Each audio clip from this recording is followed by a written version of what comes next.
Hello students and welcome back to my online class सबको शिक्षा हमारी इच्छा। मैं हूं राजीव कुमार, सीआरसीसी मध्य विद्यालय बमहोर कैमूर आपके साथ, और हम लोग पढ़ने वाले हैं प्रायिकता के बारे में, जो क्लास 8 सब्जेक्ट मैथ के चैप्टर 4 आंकड़ों के प्रबंधन से। आज हम लोग संयोग और प्रायिकता, चांस एंड प्रोबेबिलिटी से संबंधित हम लोग बातें करेंगे। सबसे पहले हम लोग बात करते हैं कि संयोग क्या होता है। संयोग, बारिश का मौसम है और हम विद्यालय के लिए तैयार हैं, विद्यालय जा रहे हैं। हमें समझ में आ रहा है, हमें ऐसा महसूस हो रहा है कि आज विद्यालय जाने के क्रम में हो सके बारिश हो, और हम छाता लेकर चल देते हैं। विद्यालय जाते हैं और बारिश नहीं होती है। फिर अगले दिन फिर सोच रहे हैं कि चलो कल बारिश नहीं हो सके, आज बारिश हो, तो फिर हम छाता लेकर जाते हैं और बारिश नहीं होती। ऐसे 5, 6, 7 दिन जब बीत जाता है और बारिश नहीं होती है, तो फिर हम डिसाइड कर लेते हैं कि अब बारिश नहीं होगी और हम छाता घर में रख देते हैं। और जब विद्यालय के लिए जाते हैं तो रास्ते में इतनी बारिश होती है कि पूरा मेरा बैग, किताब, कॉपी सब भीग जाता है।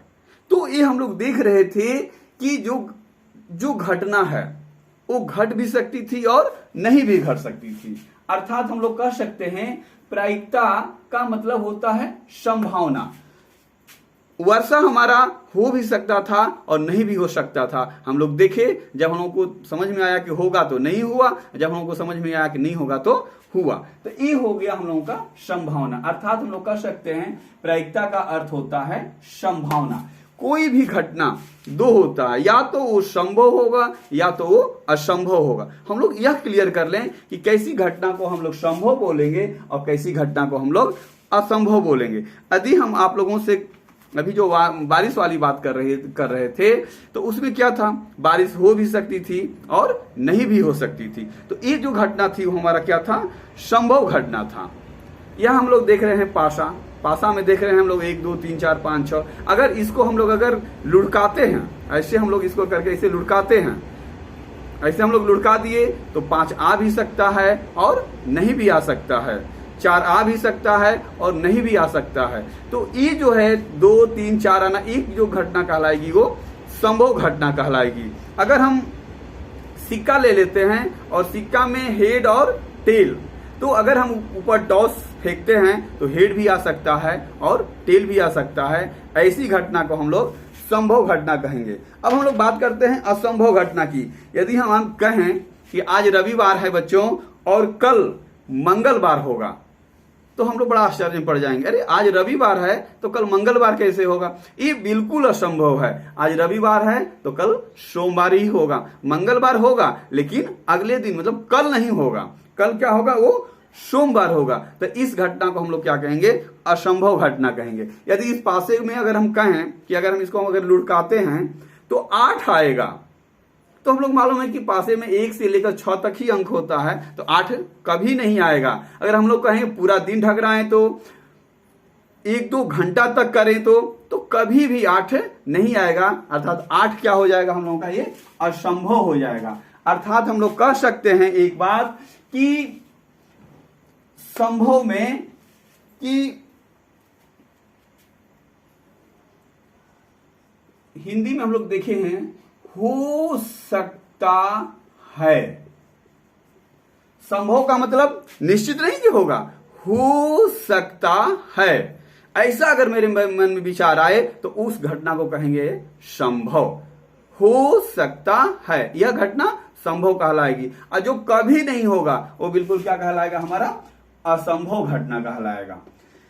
तो अब एक बात आती है कि ठीक है, संभव होगा तो कितना होगा, कोई भी घटना घटेगी तो कितना घटेगी, तो उसको हम लोग बताने के लिए प्रायिकता का उपयोग करते हैं। अर्थात कोई भी घटना कितना घटेगी कितना नहीं घटेगी, इसे बताने के लिए हम लोग प्रायिकता का उपयोग करते हैं। अर्थात उस घटना का कितनी संभावना है, कितनी प्रायिकता है, उसी को हम लोग क्या कहते हैं, प्रायिकता।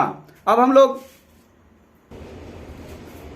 कह सकते हैं कि प्रायिकता बराबर उन परिणामों की संख्या जिसका प्रायिकता ज्ञात करना है बटा में कुल संभावित परिणामों की संख्या। अर्थात हम लोगों को अगर किसी भी चीज का प्रायिकता निकालना होगा तो इसके लिए एक सूत्र होगा कि प्रायिकता बराबर उन परिणामों की संख्या जिसका प्रायिकता हमें ज्ञात करना है और बटा में कुल संभावित परिणामों की संख्या। इसे हम लोग किताब निकालते हैं और उसमें हम लोग देखते हैं। अब हम लोग अपना किताब निकालते हैं और देखते हैं प्रश्नावली 4.3। बच्चों आप लोग भी अपना किताब निकाल लीजिए। ये हो गया प्रश्नावली 4.3 और इसमें हम लोग देखते हैं पहला सवाल। कह रहा है कि दो सिक्कों को एक साथ उछाला जाता है तो एक सिक्के के चित आने की प्रायिकता क्या होगी। हम लोग देखें, एक सिक्का है तो इसमें एक चित होता है और एक पट होता है। तो हम लोग से किसकी प्रायिकता पूछ रहा है, चित का प्रायिकता पूछ रहा है। तो हम लोग देखें यहां पर कि अगर हमको चित का प्रायिकता बताना है तो हम यहां पर लिखेंगे चित की प्रायिकता बराबर, चित कितने होंगे, एक सिक्के में कितने चित होंगे, एक चित होगा तो हम लोग एक ऊपर लिख देंगे क्योंकि लिखे थे उन परिणामों की संख्या जिसका हमें प्रायिकता ज्ञात करना है। तो हमें चित का बताना तो चित एक होगा और कुल संभावित परिणाम अगर इसको हम लोग ऊपर की तरफ ऐसे फेंकेंगे या तो चित आएगा या तो पट आएगा। तो कितना होगा, चित और पट दो हो गए तो कुल संभावित परिणाम हो गया हमारा 2। तो हम लोग का आंसर हो जाएगा 1/2। अब हम लोग चलते हैं अगले क्वेश्चन पे, क्वेश्चन नंबर 2 पे। एक थैले में 6 सफेद 11 लाल और 7 पीले रंग की गेंद है। 6 सफेद गेंद है, 11 लाल गेंद है और 7 पीले गेंद है। 6, 11 और 7। उस थैले में से एक पीले गेंद निकालने की प्रायिकता क्या होगी। किसका पूछ रहा है, पीला गेंद का। तो हम लोग लिख लेते हैं यहां पे कि पीले गेंद की प्रायिकता, पीले गेंद की प्रायिकता।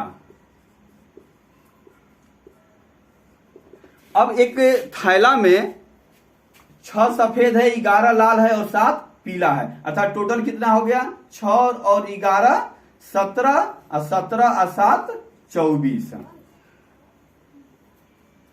टोटल हमारे लोगों के गेंद कितने हो गए, 24 गेंद हो गए। किसका निकालना हम लोगों का, पीला का निकालना है। तो इसी फार्मूला पर उन परिणामों के संग जिसका प्रायिकता ज्ञान, तो पीला का ज्ञान, तो पीला कितना है हम लोगों का 7। तो हम लोगों का 7 हो जाएगा और टोटल गेंद कितने हैं 24। तो हम लोगों का हो जाएगा 24।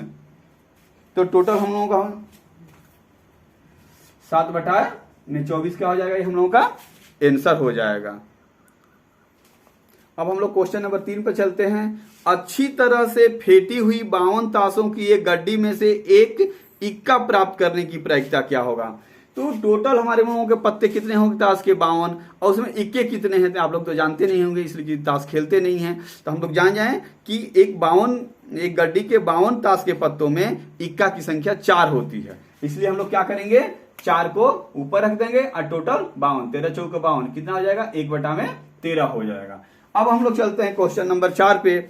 कह रहा है कि एक पासे को फेंका जाता है, यही पासा है, लूडो वाली गोटी का जो पासा है यही पासा। कह रहा है इसको अगर हम लोग फेंकते हैं तो अभाज्य संख्या का प्रायिकता क्या होगा। हम लोग को मालूम है कि उसमें 1 से 6 तक की संख्या होती है, 1 2 3 4 5 6। अभाज्य संख्या कह रहा है तो अभाज्य संख्या हम लोगों का क्या हो जाएगा, 2 हो जाएगा, 3 हो जाएगा और उसके बाद 5 हो जाएगा। तो टोटल कितने संख्या हो गए अभाज्य, 3 हो गए। इसीलिए हम लोग यहां पर लिख देंगे 3 और टोटल संख्या होता है 1 से 6 तक। तो 6, तो 3 दूनी 6, 1/2।